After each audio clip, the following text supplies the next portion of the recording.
memastikan tentang revitalisasi dan pemberdayaan ekonomi ya pasca bencana. Nah sekali lagi saya tahu teman-teman Kementerian UMKM kayaknya udah bikin klinik UMKM juga ya. Nah itu kliniknya bahkan ada juga bukan hanya mengajar bisnis tapi mendukung psikologi juga kan. Jadi itu bagus banget. Mungkin kalau ada yang kami belum sempat tulis, kita tulis sama-sama di sini. Nah next itu kami coret-coret sedikit itu Nah ini saya nggak tahu ini terlalu agresif atau tidak, tapi kita bisa sepakati sama-sama. Ya mungkin kira-kira yang tentang social mappingnya 3-4 bulan sepertinya bisa, karena tidak semua daerah kan parahnya itu sama. Memang ada yang parah sekali, tapi ada yang sedang-sedang lah, ada yang kita bersyukur nggak semuanya separah itu. Jadi harapannya kami mungkin kalau terlalu agresif misalnya 3-4 bulan mungkin terlalu agresif, kita bisa menyesuaikan. Nah kemudian yang kedua next itu mulai pemberdayaan sosial dan komunitasnya. Ini kita rencanakan 4-6 bulan, dan ini bukan ini ya Bapak Ibu, bukan istilahnya bukan waterfall ya. Jadi kalau ada yang bisa dijalankan paralel silakan kita jalankan, tapi kita proyeksikan mungkin 6 bulan maksimal. Kita mulai memberikan dukungan psikologi, kelompok rentan, sosial kesehatan, dan ini lembaga sosial dan ruang komunalnya. Semoga tidak terlalu agresif, maksimal 6 bulan. Jadi ini semuanya kalau dilihat, kalau misalnya kita mulai eksekusinya setelah lebaran ya April atau Mei gitu, atau mungkin tengah tahun bahkan, ya kira-kira 2026 akhir sudah cukup selesai lah. Jadi tahun depan itu effortnya kita lebih ke arah kalau ini mempersiapkan, kalau effort ke depan yang mendorong kan biar lebih cepat gitu. Nah yang terakhir ini juga karena ekonomi ini ya cukup susah ya, cukup ribet, jadi kita proyeksikan agak panjang, mungkin 12-24 bulan kira-kira. Lebih cepat lebih baik, tapi nggak segampang itu. Kadang-kadang ekonomi kan ini ya lebih banyak requirements-nya gitu, lebih banyak banyak banget yang harus dilakukan, apalagi tadi ada infrastruktur ya, logistik dan segala macam, mungkin bisa lebih panjang waktunya. Nah ini kita proyeksikan sih ya maksimal 2 tahun lah ya, 24 bulan. Nah begitu Bapak Ibu kira-kira, terima kasih. Jadi di forum kali ini kami ingin kita coba bersama-sama itu menginventarisir kira-kira dari checklist ini mana dan sampai sejauh apa sudah dilakukan oleh Bapak Ibu sekalian, dan apa saja yang masih belum tercantum di sini tapi ternyata sudah dilakukan, dan ide-ide baru silakan untuk kita untuk kita diskusikan bersama. Timeline harapan kami, ide yang kami tuangkan di sini itu tidak terlalu agresif, jadi cukup realistis untuk dilakukan. Itu kita bisa diskusikan. Dan mungkin terakhir sebelum saya lempar ke teman-teman ke forum, rencananya saya besok sore akan ke Aceh. Ada rangkaian rapat-rapatnya saya dengan pemerintah di sana. Harapannya sih saya sudah bisa membawa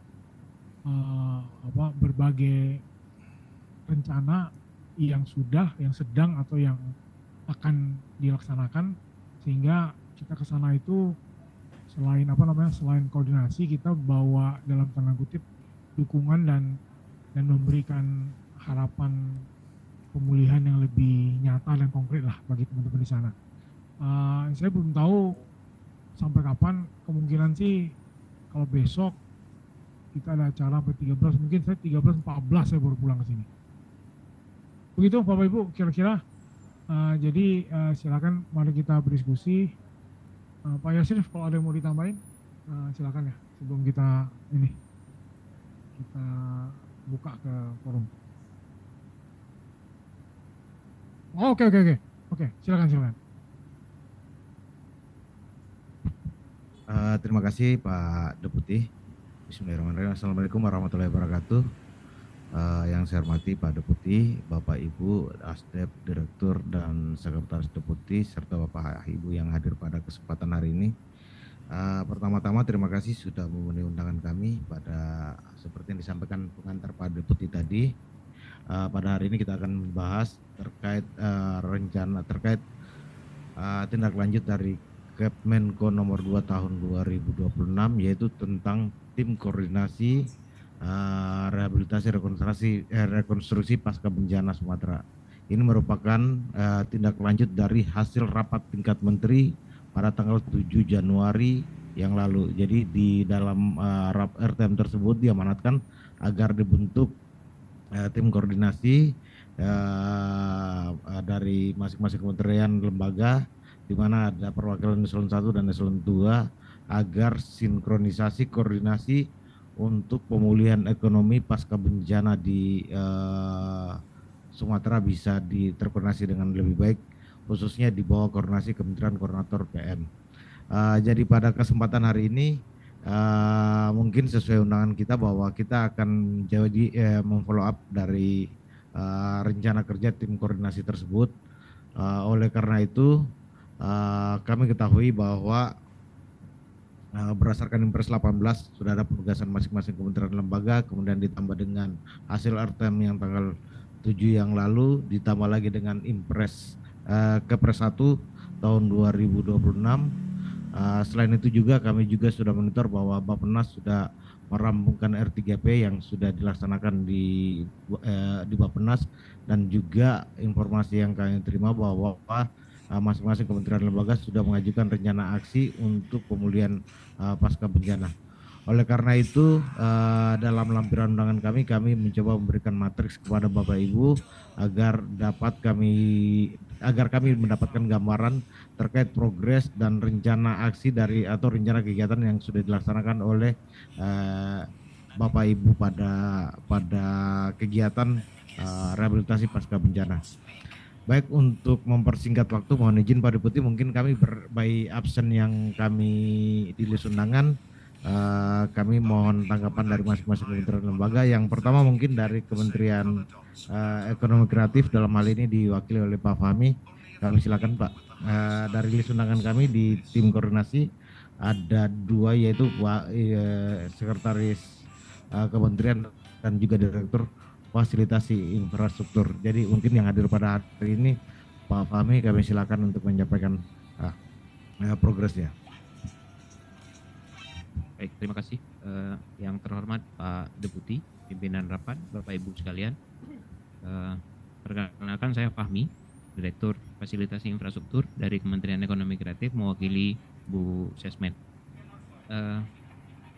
Dari Ekonomi Kreatif, Bapak Ibu sekalian, sudah memang melakukan beberapa kegiatan terkait intervensi di lokasi bencana, dan dari matris yang disampaikan kami juga sudah coba isi, dan ini kita sesuaikan dengan rencana yang sudah disusun oleh masing-masing deputi satker yang ada di masing-masing deputi. Dan kegiatan ini memang kebanyakan sudah mencakup apa yang tadi Pak Deputi sampaikan. Artinya dari sisi pemberdayaan masyarakatnya sudah ada, kemudian dari mental health atau trauma healing juga sudah pernah kita laksanakan, dengan tentu kita menyesuaikan tema ekonomi kreatif. Jadi beberapa kegiatan sampai dengan minggu yang lalu itu sudah terlaksana, setidaknya ada 4. Pertama di Tamiang itu ada pelatihan untuk para pegiat ekonomi kreatif, tapi lebih ke digital, pemanfaatan media digital supaya mereka bisa melanjutkan kehidupan pasca bencana. Kemudian berbarengan dengan itu juga ada trauma healing yang kita berikan dengan melibatkan komunitas game papan atau board game. Jadi board gamenya kita bawa ke masyarakat, anak-anak bermain 2-3 jam, dan kami laporkan pula tanggapan dari mereka cukup baik dan mereka sangat antusias. Kemudian juga dilakukan pelatihan ekonomi kreatif subsektor kuliner. Itu masih di atas sebenarnya di segmen, karena kami coba bagi menurut eselon 1-nya. Kalau yang ini pelatihan kuliner sudah terlaksana, dan tidak hanya memberikan pelatihan tetapi kita coba bantu peralatannya juga, Pak Deputi. Kemudian ada dukungan semacam event juga, ada di Biro Umum di bawahnya, itu Ramadan Berkah. Kita support kegiatan yang diinisiasi oleh pemerintah Kota Lok Sumawe. Selain support anggaran untuk kegiatan, Pak Menteri juga berkenan hadir waktu itu. Berikutnya, nah ini yang saya sampaikan tadi, ada aktivasi ruang kreatif merah putih dan trauma healing. Ya, ini pelatihan bagi 40 orang, kemudian kita coba keliling juga, Pak Deputi, Bapak Ibu sekalian, ke beberapa titik-titik. Ini direncanakan masih juga di Tamiang, tetapi waktunya belum pas gitu, belum terlaksana. Ada beberapa kegiatan lainnya juga, workshop desain kemasan bagi para pegiat ekonomi kreatif. Dan ini memang spesifik Pak Deputi, Bapak Ibu sekalian, karena memang program yang kita arahkan untuk mendukung upaya pemulihan pasca bencana di 3 provinsi ini, ya kita sesuaikan dengan program yang kita punya. Berikutnya, Direktorat Fashion juga sudah mendeklar bahwa mereka akan melaksanakan workshop teknis menjahit pakaian ready to wear.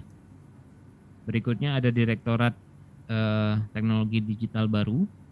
Nah, ini ada kegiatan yang diperuntukkan bagi startup teknologi transportasi, dan ini sebenarnya hasil dari kegiatan yang dilakukan sebelumnya. Jadi ada startup aplikasi macam itu yang memang sudah ngikut kegiatan di tahun sebelumnya, menjadi salah satu nominasi, dan kita bawa ke mereka untuk mengembangkan aplikasinya dengan menghasilkan manfaat yang kita bisa ambil di kemudian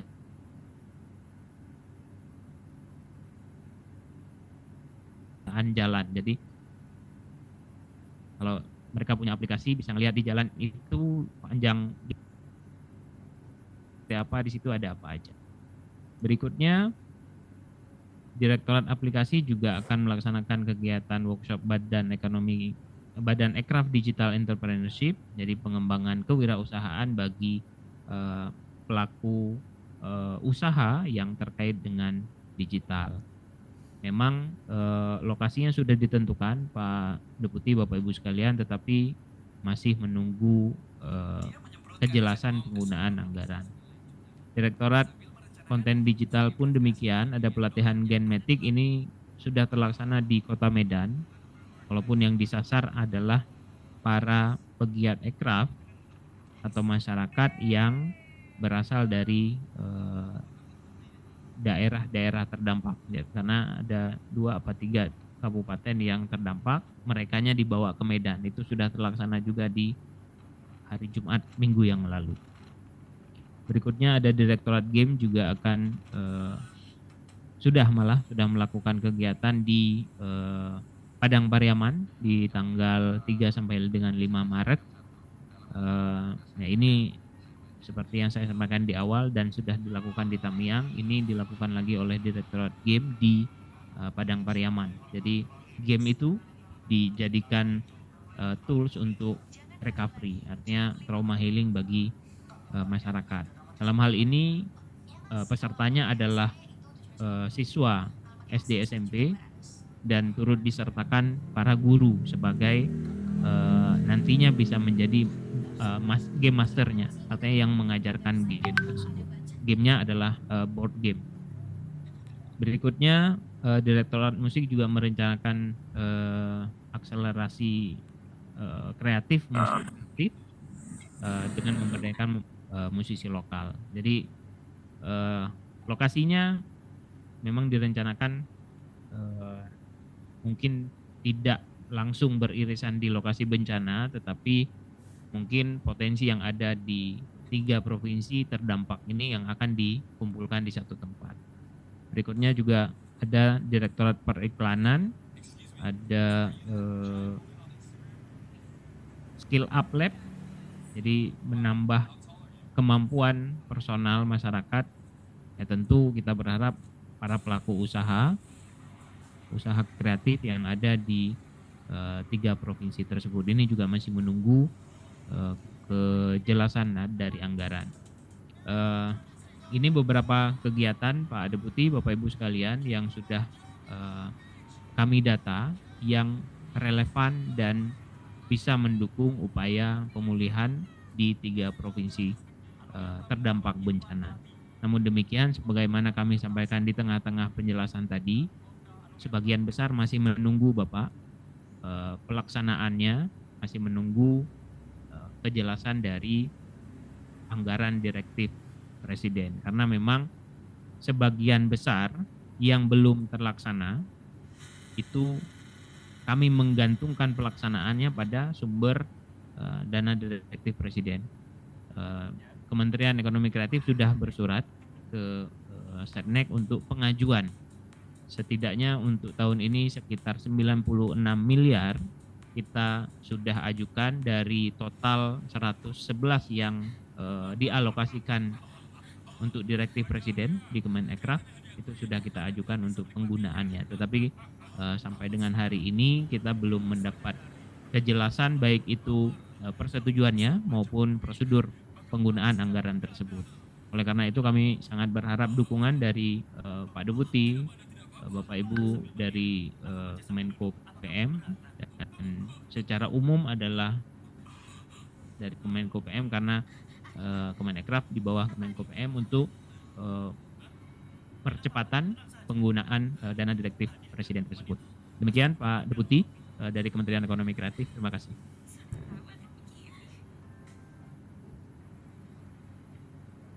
Terima kasih Pak Fahmi atas informasi kegiatan yang kalau lihat modelnya sebagian besar sudah dilaksanakan Pak ya. Kalau dilihat ya mungkin sebagian besar Pak, tetapi dari yang sudah terlaksana ini ada beberapa lokasi karena tidak hanya satu lokasi direncanakan, hanya baru bisa satu lokasi yang tadi ada beberapa sekitar 4 atau 5 kegiatan. Sementara seperti contohnya di kami di fasilitasi infrastruktur tadi ada aktivasi ruang kreatif Merah Putih, kita baru melaksanakan di satu titik saja Pak. Jadi baru di Tamiang di Aceh, sementara di 2 provinsi yang lain kita belum bisa melaksanakan karena memang anggarannya belum tersedia. Anggaran yang tersedia existing sudah kita laksanakan, sudah kita arahkan ke kegiatan yang di Aceh itu. Pun demikian beberapa direktorat yang lain Pak, mereka sudah melaksanakan dengan anggaran existing mereka, tetapi dalam perencanaannya masih banyak titik-titik yang akan dilaksanakan kegiatan tersebut. Jadi kalau dibilang sudah sebagian besar, enggak juga sih Pak, tapi sebagian besar jenisnya sudah dilaksanakan betul. Ada dari sekian banyak daftar kegiatan sudah mulai kita lakukan, tetapi kita juga akan melakukan kembali kegiatan tersebut di lokasi yang berbeda. Demikian. Untuk rencana pemanfaatan direktif Presiden Pak, RO khusus, apakah sudah ada masuk di sini juga atau masih dalam kegiatan yang lain juga Pak? Ya, jadi sebenarnya Pak, ini semua jenis kegiatannya itu kita usulkan di RO khusus. Tetapi sementara RO khusus belum ada, kita upayakan menyisir kegiatan-kegiatan existing. Jadi sebenarnya ini kita ajukan di RO khusus semua Pak. Jadi termasuk dengan Bappenas beberapa waktu yang lalu kita usulkan di rencana induk, kegiatannya seperti ini juga. Gitu. Baik, terima kasih Pak Asdep. Pak Deputi ada tanggapan Pak? Ya Kak, ini terima kasih, kegiatannya bagus nih. Kalau tentang anggaran Pak gini, ya memang unfortunately ya, sayangnya itu kita semua itu diminta untuk memaksimalkan anggaran existing dulu. Nah, jadi menurut saya jangan khawatir, itu pasti akan bisa. Cuma memang jika teman-teman Kementerian Keuangan itu kalau mereka melihat aplikasi Sakti per kementerian masih ada yang belum penyerapan anggaran masih belum, mereka pasti minta ini dulu karena surat edaran Menteri Keuangan udah ada kan. Nah jadi memang ya kita tahu bencana itu berat dan kita tahu pemulihannya memang butuh anggaran besar. Tapi di satu sisi ada satu seperti kesepakatan lah bahwa kita maksimalkan dulu anggaran yang sudah ada sekarang. Nanti misalnya contoh mentok di bulan Mei habis lah gitu. Nah setelah itu sepertinya akan lebih mudah untuk disetujui penggunaan alat khususnya itu. Jadi ya kita semaksimal mungkin seperti itu dulu Pak, karena kami di Kemenko PM gitu juga Pak. Baik Pak.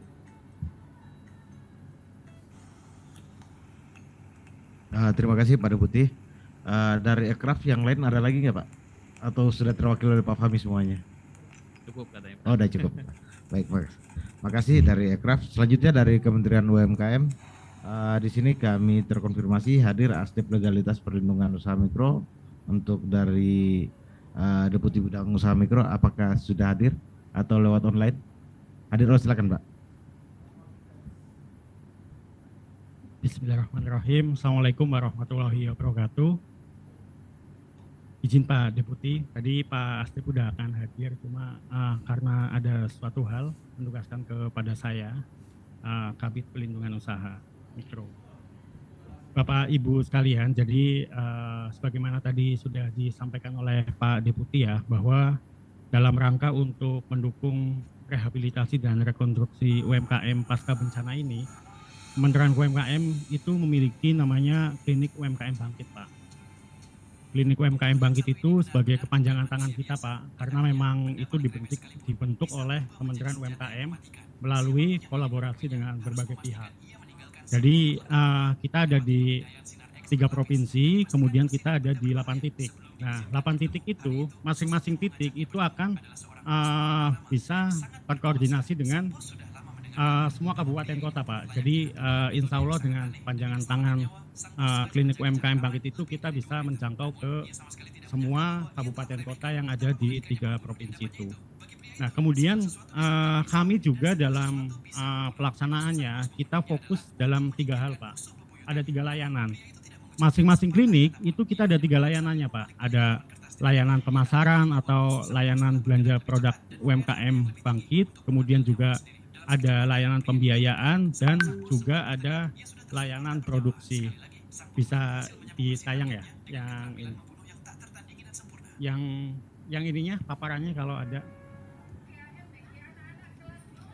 Ya, jadi Pak Deputi, Bapak Ibu yang lain, kalau kita lihat yang pertama di layanan belanja produk UKM itu kita menerapkan 2 Pak. Satu yang menggunakan online melalui landing page, yang satu melalui kegiatan yang secara offline. Jadi kalau yang landing page itu kita sudah memiliki namanya belanja UMKM Bangkit Pak. Itu sudah berjalan Pak. Kita ada Tokopedia dan TikTok Shop, kemudian ada Shopee, ada Grab, ada Lazada, dan juga ada Blibli. Lanjut ya di halaman berikutnya. Nah ini beberapa kolaborator yang sudah masuk, yang sudah tergabung, dan update-nya Pak, kalau kita kan akan selalu update nih dari minggu ke minggu. Transaksi yang sudah masuk di dalam UMKM Bangkit itu ada 7.461.422 transaksi. Di mana untuk jumlah UMKM yang sudah masuk, UMKM-nya itu sebanyak 2.428 orang.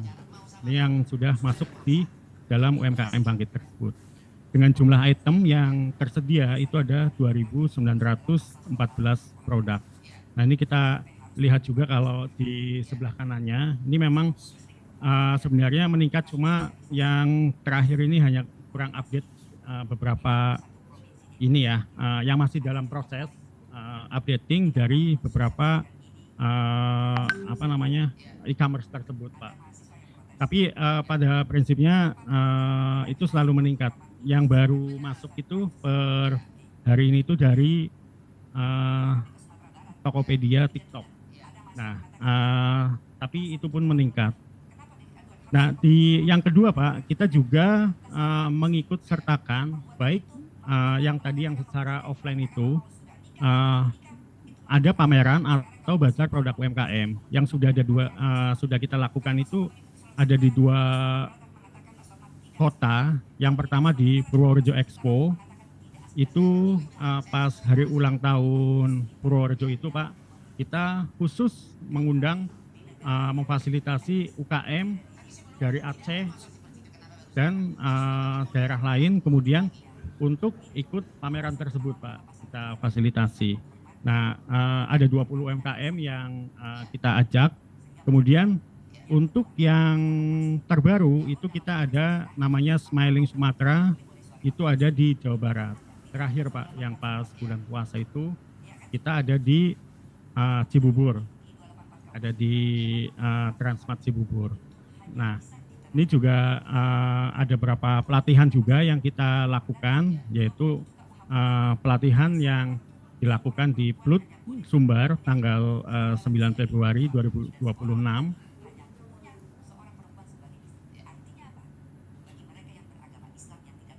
dengan jumlah peserta 75 UMKM, 26 dengan peserta 100 UMKM, dan di Medan tanggal, ini berarti nanti ya, ini rencana nih yang 2, yang Sibolga dan di Medan ini. Jadi untuk 100 UMKM. Kemudian lanjut di layanan yang kedua, Pak, kita ada namanya layanan pembiayaan. Nah, di layanan pembiayaan ini kita bagi menjadi 2 ya. Yang pertama terkait dengan KUR dan yang terkait dengan non-KUR. Nah, kalau yang terkait dengan KUR itu kita kolaborasi juga dengan semua penyalur KUR yang ada di sana, Pak. Ada BRI, Mandiri, BNI, kemudian juga ada Bank Aceh, Bank Sumbar, dan Bank Sumut, dan bank-bank lain yang ada di sana. Dilihat dari ini, tentu penerima KUR itu pasti banyak sekali yang terdampak, Pak. Nah, ini kan kasihan nih kalau misalkan kita nggak ada ini ya, nggak ada sentuhan dari pemerintah, karena di satu sisi usaha tidak berjalan, di satu sisi kita harus kalau misalkan tidak ada kebijakan ini harus terus menyetor, Pak. Bahkan ini akan sangat memberatkan. Nah, terkait dengan KUR itu sudah hadir Permenko Bidang Perekonomian nomor 2 tahun 2026, di mana untuk kebijakannya itu ada yang pertama bunga itu dinolkan, Pak. Jadi tidak dikenakan bunga. Jadi untuk sampai dengan Desember tahun 2026 itu bunga 0.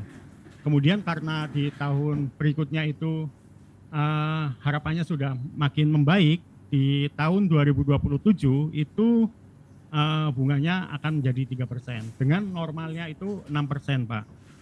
Kemudian kita juga ada grace period, jadi untuk yang debitur ini tidak membayar, Pak. Jadi sampai dengan pemberian masa tenggang sampai dengan waktu yang sudah ditentukan.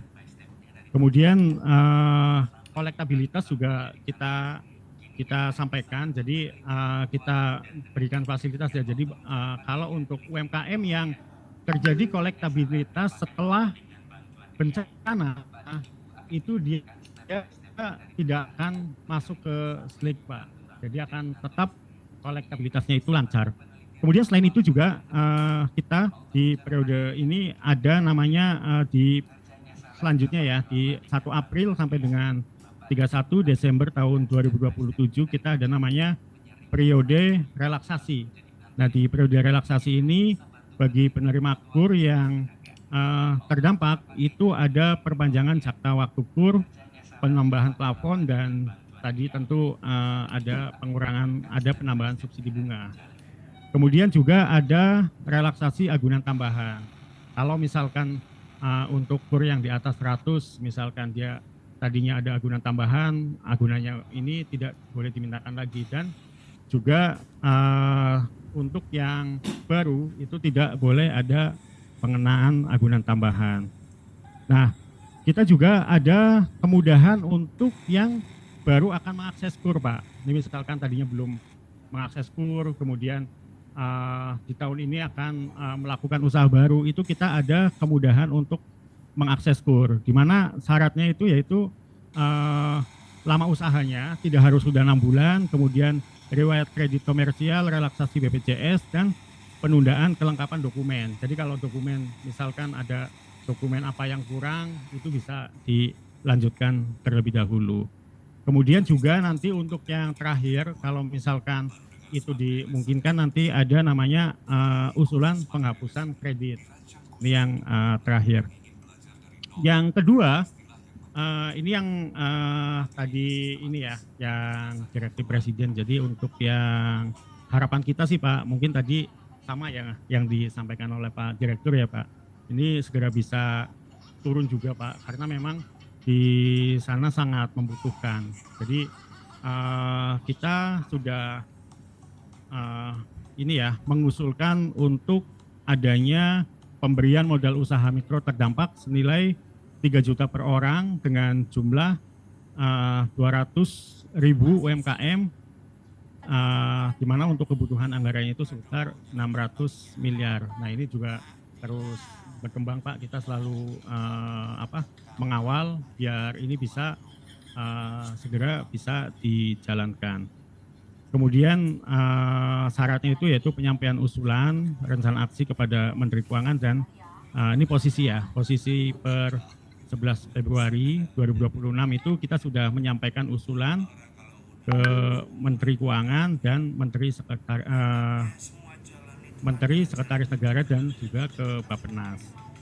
Kemudian kita lihat Pak, kalau untuk yang KUR ini kita sudah melakukan upaya Pak, karena kalau misalkan kita tidak melakukan sosialisasi, belum tentu UMKM itu tahu. Makanya kita terjun Pak, kita sudah melakukan sosialisasi di Aceh, itu ada di Banja Aceh dan di Aceh Besar. Kemudian kita juga di PD Jaya, di Bireng, di Benar Meriah, dan juga di Aceh Tengah. Itu sudah kita lakukan. Kemudian ini juga kita sudah melakukan di PD, Nagan Raya, dan Aceh Barat. Kemudian di Aceh Tamiang, Langsa, dan Gayo Lues. Itu yang sudah kita lakukan. Dan di Sumatera juga kita sudah melakukan di Pematang Siantar, Kubang Hasutudan, Tapanuli Tengah, Tapanuli Selatan, kemudian Medan. Di Sumatera Barat kita sudah melakukan di Padang Pariaman dan Pesisir Selatan. Nah ini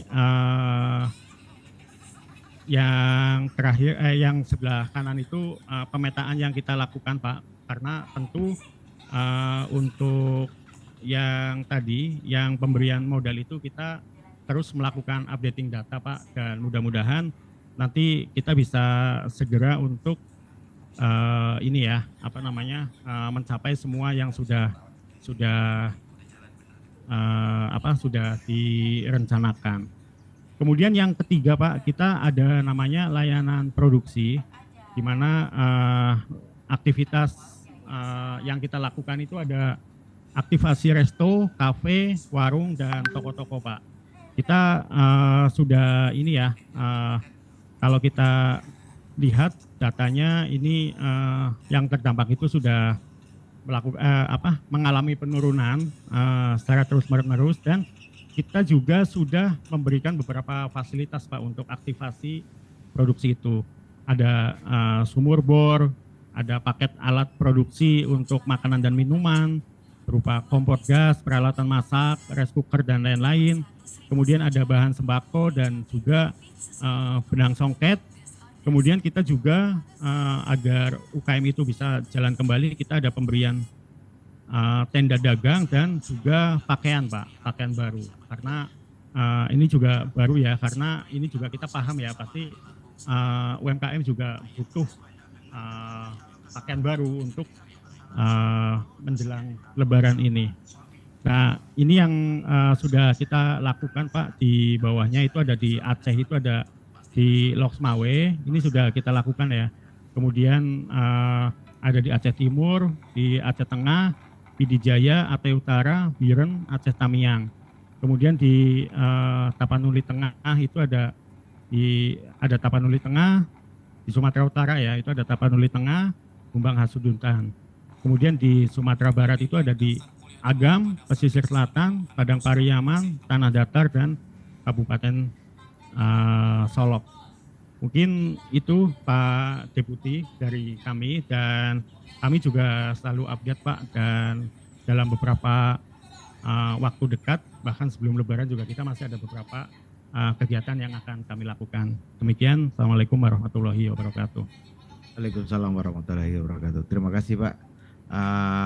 Selanjutnya dari UMKM, dari usaha kecil, apakah ada yang mewakili?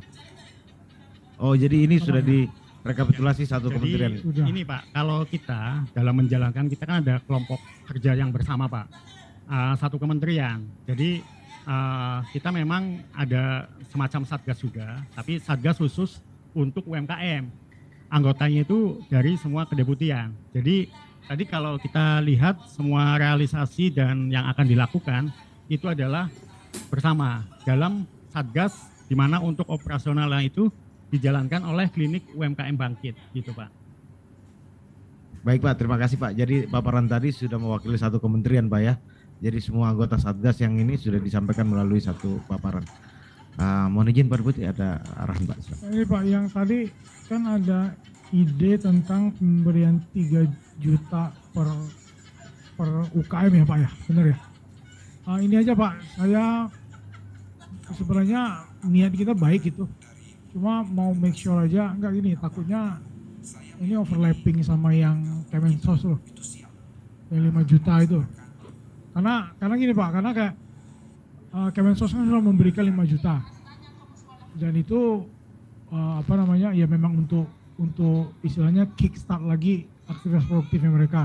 Nah kalau ada kementerian lain lagi yang sifatnya seperti ini kan kayak bansos kan ya, jadi kita ngasih for free, itu bukan pembiayaan melalui lembaga keuangan, takutnya dianggap overlapping sama Kemensos gitu, takutnya.